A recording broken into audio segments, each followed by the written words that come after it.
American president Donald Trump പറഞ്ഞതുകൊണ്ട് India റഷ്യയിൽ നിന്ന് എണ്ണ വാങ്ങുന്നില്ലേ എന്ന് പലരും മുറവിളി കൂട്ടുന്നതിനിടെ ഇന്ത്യയും റഷ്യയും തമ്മിൽ സുപ്രധാനപ്പെട്ട ഒരു കരാറ് സംഭവിച്ചു എന്ന ചില റിപ്പോർട്ടുകൾ വരുന്നുണ്ട്. അതായത് ഏറ്റവും പുതിയ റിപ്പോർട്ടുകൾ അനുസരിച്ച് ഇന്ത്യ റഷ്യയുടെ കയ്യിൽ നിന്ന് ഏകദേശം $1.2 ബില്യൺ മുടക്കി 300ഓളം മിസൈലുകൾ വാങ്ങുന്നു എന്നാണ് മനസ്സിലാക്കാൻ കഴിയുന്നത്. R-37M എന്ന് പറയുന്ന റഷ്യൻ മിസൈലുകളാണ് ഇന്ത്യ വാങ്ങാനായിട്ട് പോകുന്നത്. ഇത് ധാരണയായി എന്നും അതല്ല മിസൈൽ സപ്ലൈ ആരംഭിച്ചു എന്നടക്കമുള്ള റിപ്പോർട്ടുകൾ വരുന്നുണ്ട്. ഇക്കാര്യത്തിൽ നമുക്ക് വ്യക്തത കുറവുണ്ട്. എന്തായാലും ഈ ഒരു കരാർ ഏറെക്കുറെ 100% നമുക്ക് ശരിയാണെന്ന് കരുതുക. 2026 ഏപ്രിലിലെ കണക്കനുസരിച്ചാണ് ഏകദേശം 10,000 കോടി രൂപ വില വരുന്ന ഏതാണ്ട് 300ഓളം മിസൈലുകൾ R-37 മിസൈലുകൾ ഇന്ത്യ റഷ്യയിൽ നിന്ന് വാങ്ങുന്നത്. ഇന്ത്യ റഷ്യയിൽ നിന്ന് പല ആയുധങ്ങളും വാങ്ങുന്നുണ്ട്, S-400 വാങ്ങുന്നുണ്ട്. പക്ഷെ ഈ ഒരു പർച്ചേസിന് ഒരു പ്രത്യേകതയുണ്ട്. ഓപ്പറേഷൻ സിന്ദൂറിന് ശേഷമാണ് ഇന്ത്യ ഈ ഒരു പർച്ചേസ് നടത്തിയത് എന്നതാണ് ഇതിന്റെ പ്രത്യേകത. ഈ ഒരു വാർത്ത ഇന്ത്യയെ സന്തോഷിപ്പിക്കുന്നതിനോടൊപ്പം ചൈനയെയും പാകിസ്ഥാനെയും ഒരുപോലെ ആശങ്കയിലാക്കുന്നു എന്നാണ് ഏഷ്യയിലെ പല മാധ്യമങ്ങളിലും വന്നിരിക്കുന്ന റിപ്പോർട്ടുകൾ. എന്ന് മാത്രമല്ല, എക്സ്പേർട്സ് അതിനെ ശരിവയ്ക്കുന്നുണ്ട്.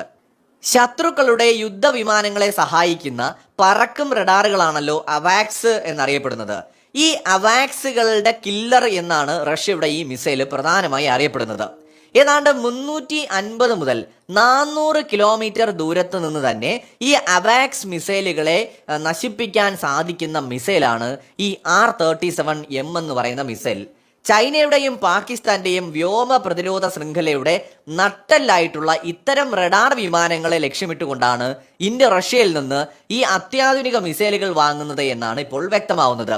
ശബ്ദത്തേക്കാൾ 6 ഇരട്ടി വേഗത്തിൽ സഞ്ചരിക്കുന്ന ഈ മിസൈൽ തടയുക എന്നത് ശത്രുക്കൾക്ക് അസാധ്യമായ കാര്യമാണ്. 2025 ഓപ്പറേഷൻ സിന്ദൂർ സംഘർഷങ്ങൾക്ക് ശേഷം ദീർഘദൂര മിസൈലുകളുടെ കാര്യത്തിൽ ഇന്ത്യയുടെ പരിമിതികൾ ഇന്ത്യ തിരിച്ചറിഞ്ഞ കാര്യമാണ്. കാരണം ഇന്ത്യയുടെ അസ്ത്ര മിസൈലുകളുടെ ഏറ്റവും ലേറ്റസ്റ്റ് വേരിയന്റുകൾ, അതായത് അസ്ത്രയുടെ MK2, MK3 വേരിയന്റുകൾ ആവശ്യമുള്ള എണ്ണത്തിന് പ്രൊഡക്ഷൻ നടത്തി നമ്മുടെ സൈന്യത്തിന് ഉപയോഗിക്കാൻ സജ്ജമാകാൻ കുറച്ച് സമയം വേണം. നേരത്തെ അസ്ത്ര MK1 വേരിയന്റ് ഇന്ത്യ വികസിപ്പിച്ചിട്ടുണ്ടെങ്കിലും അതിനേക്കാൾ ദൂരപരിധി ഉള്ളവയാണ് MK2, MK3 പോലെയുള്ളവ. ഇത് പൂർണ്ണമായി സജ്ജമാകുന്നതുവരെ നമുക്ക് തീർച്ചയായിട്ടും മികച്ച മിസൈലുകൾ ആവശ്യമാണ്. അതിന് ഏറ്റവും മികച്ച ഒരു തിരഞ്ഞെടുപ്പാണ് R-37M എന്ന റഷ്യൻ മിസൈൽ. ഇത് വളരെ മികച്ചൊരു മിസൈലാണ്. ഇതിനെ പ്രതിരോധിക്കാൻ തൽക്കാലം ചൈനയ്ക്കോ പാകിസ്ഥാനോ ഒരു രാജ്യത്തിനും കഴിയുകയുമില്ല. 2025 ഓപ്പറേഷൻ സിന്ദൂറിന്റെ സമയത്ത് നമ്മുടെ സൈന്യം വ്യക്തമാക്കിയ ഒരു കാര്യമുണ്ട്. അടുത്ത തവണ നമ്മുടെ സ്ട്രാറ്റജി ഇതായിരിക്കില്ല. എന്ന് വെച്ചാൽ ഇതേ തന്ത്രങ്ങളല്ല ഇനി അടുത്ത് ഇന്ത്യ ഫോളോ ചെയ്യാൻ പോകുന്നത്. അപ്പൊ ഭാവിയിൽ ഇതേപോലെ ഒരു ഓപ്പറേഷൻ സിന്ദൂർ പോലെയോ അല്ലെങ്കിൽ മറ്റൊരു സംഘർഷമോ ഉണ്ടാകാനുള്ള സാധ്യത മുന്നിൽ കണ്ടുള്ള ഇന്ത്യയുടെ ലോങ് ടേം സ്ട്രാറ്റജിയുടെ ഭാഗമാണ് ഇപ്പോൾ നമ്മൾ ഈ മിസൈലുകൾ വാങ്ങാനായിട്ട് എടുത്ത തീരുമാനവും. ചൈനീസ് നിർമ്മിത PL-15 മിസൈലുകളെ പ്രതിരോധിക്കാൻ ഏറ്റവും മികച്ച മിസൈലുകളാണ് R-37M. നമ്മുടെ അസ്ത്ര മിസൈലുകളുടെ ലേറ്റസ്റ്റ് വേരിയന്റ് പൂർണ്ണമായും നമുക്ക് ഉപയോഗിക്കാൻ കഴിയുന്നതുവരെ ഇത് നമ്മുടെ സുഖോയ് 30 MKI വിമാനങ്ങളിൽ ഘടിപ്പിച്ചുകൊണ്ട് ചൈനയുടെ PL-15 മിസൈലുകളെ പ്രതിരോധിക്കാൻ നമുക്ക് സാധിക്കുമെന്നതാണ് ഇതിന്റെ പ്രത്യേകത. ചുരുക്കത്തിൽ ചൈനയുടെ അതിർത്തിയിലുള്ള വ്യോമ നിരീക്ഷണ സംവിധാനങ്ങളെയും കമാൻഡ് സെന്ററുകളെയും യുദ്ധസമയത്ത് നിഷ്ക്രിയമാക്കാൻ ഈ റഷ്യൻ മിസൈലിന് ശേഷിയുണ്ട്. ഇന്ത്യയുടെ തദ്ദേശീയ മിസൈലുകളായിട്ടുള്ള അസ്ത്ര MK2, MK3 എന്നിവ സജ്ജമാകുന്നത് വരെയുള്ള കരുത്തുറ്റ കാവലായിരിക്കും ഈ മിസൈലുകൾ. അതുകൊണ്ടാണ് ഈ മിസൈല് ഇന്ത്യ റഷ്യയിൽ നിന്ന് വാങ്ങുന്നതിനെ ചൈനയും അതുപോലെ തന്നെ പാകിസ്ഥാനും ഭയപ്പെടുന്നത്.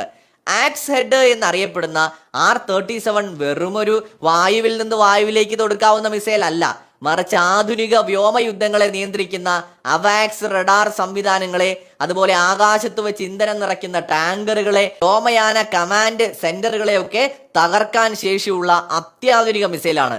ശത്രുക്കളുടെ മിസൈൽ ആക്രമണങ്ങളെ ഏകോപിപ്പിക്കുന്ന ഈ പ്ലാറ്റ്ഫോമുകളെ 350 കിലോമീറ്ററിലധികം അകലെ നിന്ന് തകർക്കാൻ ഇതിന് സാധിക്കും. ഈ ഒരു ആക്സെഡ് എന്ന് പറയുന്ന മിസൈല് ഇത്തരത്തിലുള്ള മോഡേൺ സംവിധാനങ്ങളെ തകർക്കുന്നത് കൊണ്ട് തന്നെ ഇത് കാരണം പാകിസ്ഥാന്റെയും ചൈനയുടെയും ഒക്കെ യുദ്ധവിമാനങ്ങൾക്കും അവരുടെ PL-15 മിസൈലുകൾക്കും ദിശയറിയാതെ പറക്കേണ്ടി വരും. ഇത്തരത്തിൽ വലിയ രീതിയിലുള്ള പ്രതിരോധ കരുത്തായിട്ട് മാറാൻ സാധ്യതയുള്ള ഒരു മിസൈലാണ് ഇന്ത്യ റഷ്യയിൽ നിന്ന് വാങ്ങുന്നത്. വരുന്നത്. അവിടെയാണ് ഇതിനെ ചൈന ഭയപ്പെടുന്നത്. ഹിമാലയൻ അതിർത്തികളിൽ ചൈന തങ്ങളുടെ J-20, J-16 യുദ്ധവിമാനങ്ങളെ സഹായിക്കുന്നതിനായിട്ട് വ്യോമയാന കമാൻഡ് ശൃംഖല വിപുലീകരിച്ചു വരികയാണ്. R-37M മിസൈലുകൾ ഈ സംവിധാനത്തെ ആകെ പ്രതിസന്ധിയിലാക്കുകയാണ്. ഇന്ത്യയുടെ ടാർഗറ്റ് അല്ലെങ്കിൽ പരിധിക്കുള്ളിൽ കൊണ്ടുവരികയാണ്.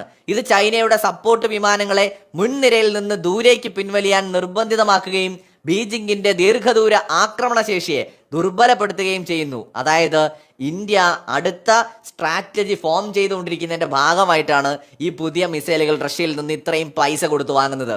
മറ്റൊരു വീഡിയോയുമായി വീണ്ടും കാണാം.